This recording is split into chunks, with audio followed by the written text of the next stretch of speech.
La peur et l'incertitude font partie intégrante de la vie. Elles nous accompagnent dès l'enfance, et elles ne nous quittent jamais vraiment. Aujourd'hui, elles prennent des formes modernes.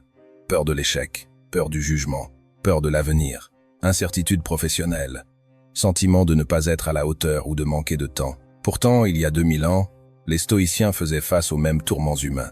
Ils n'avaient pas nos réseaux sociaux, nos crises économiques ou nos emplois précaires, mais ils connaissaient les guerres, les maladies, la perte, la trahison et la mort. Et pourtant, ils ont trouvé une manière d'affronter ces épreuves avec calme et dignité. Leur secret? Une philosophie pratique, le stoïcisme, qui leur permettait de distinguer ce qui dépend d'eux de ce qui ne dépend pas d'eux, et de trouver une liberté intérieure inattaquable. Marc Aurèle, empereur romain, vivait entouré de menaces constantes. Complots politiques, guerres aux frontières, perte de proches. Pourtant, dans ses Pensées pour moi-même, il écrivait que la peur n'est qu'une construction de l'esprit. Selon lui, ce ne sont pas les événements eux-mêmes qui nous terrifient, mais l'opinion que nous formons à leur sujet. De son côté, Épictète, né esclave et devenu maître de sagesse, répétait « Ce ne sont pas les choses qui troublent les hommes, mais le jugement qu'ils portent sur les choses. » Cette idée est fondamentale. La peur naît rarement de la réalité brute, mais plutôt de nos anticipations, de nos scénarios catastrophes, de nos pensées amplifiées. Autrement dit, l'incertitude est une illusion que notre esprit fabrique lorsqu'il se concentre sur ceux qu'il ne contrôle pas.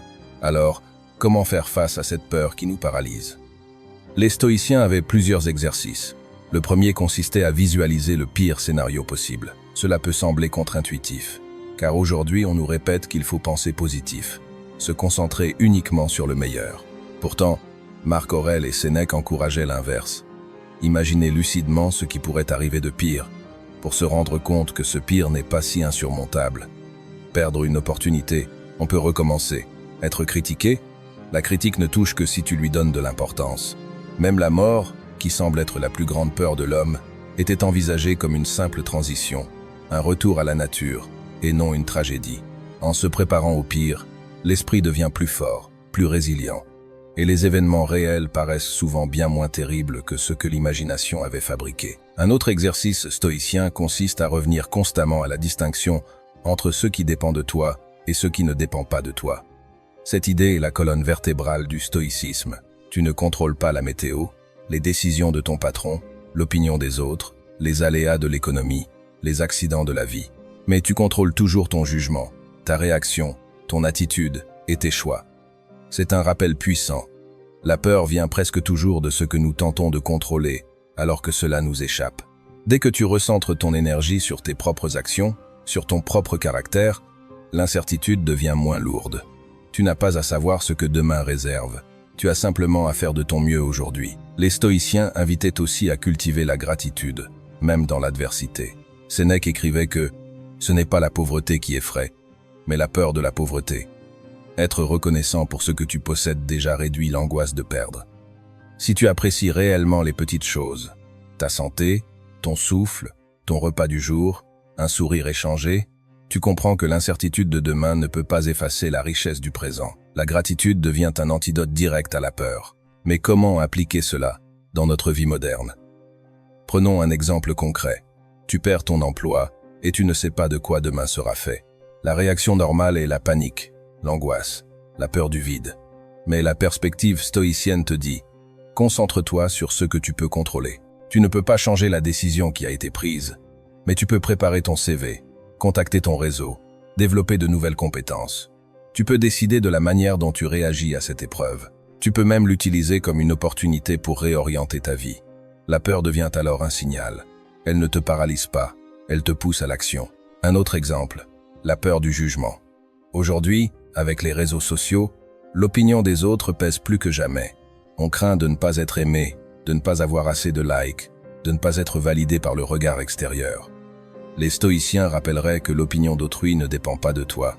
Marc Aurèle écrivait que « Les gens jugeront toujours, mais leur jugement n'a de pouvoir que si tu lui donnes de l'importance. » En d'autres termes, si tu restes fidèle à tes valeurs, si tu agis avec vertu, le reste n'a aucune emprise sur toi.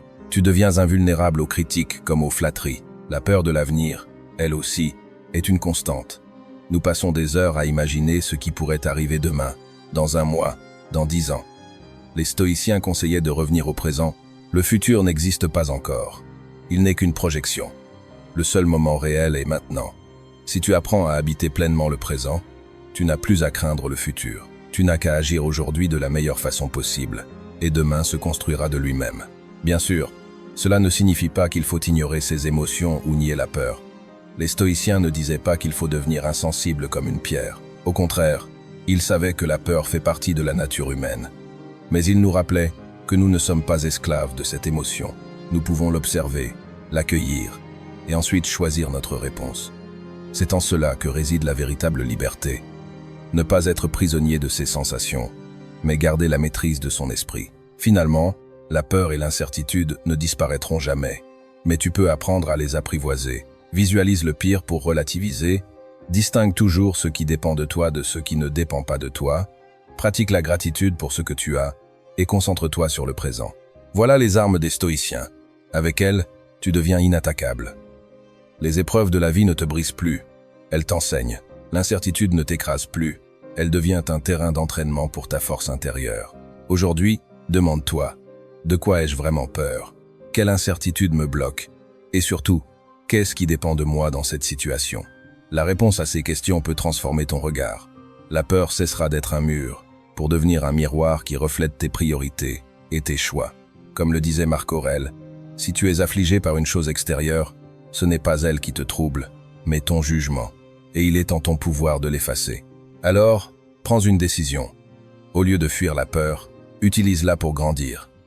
Accepte l'incertitude comme une compagne de route, et rappelle-toi que ton esprit, lui, reste libre, quoi qu'il arrive.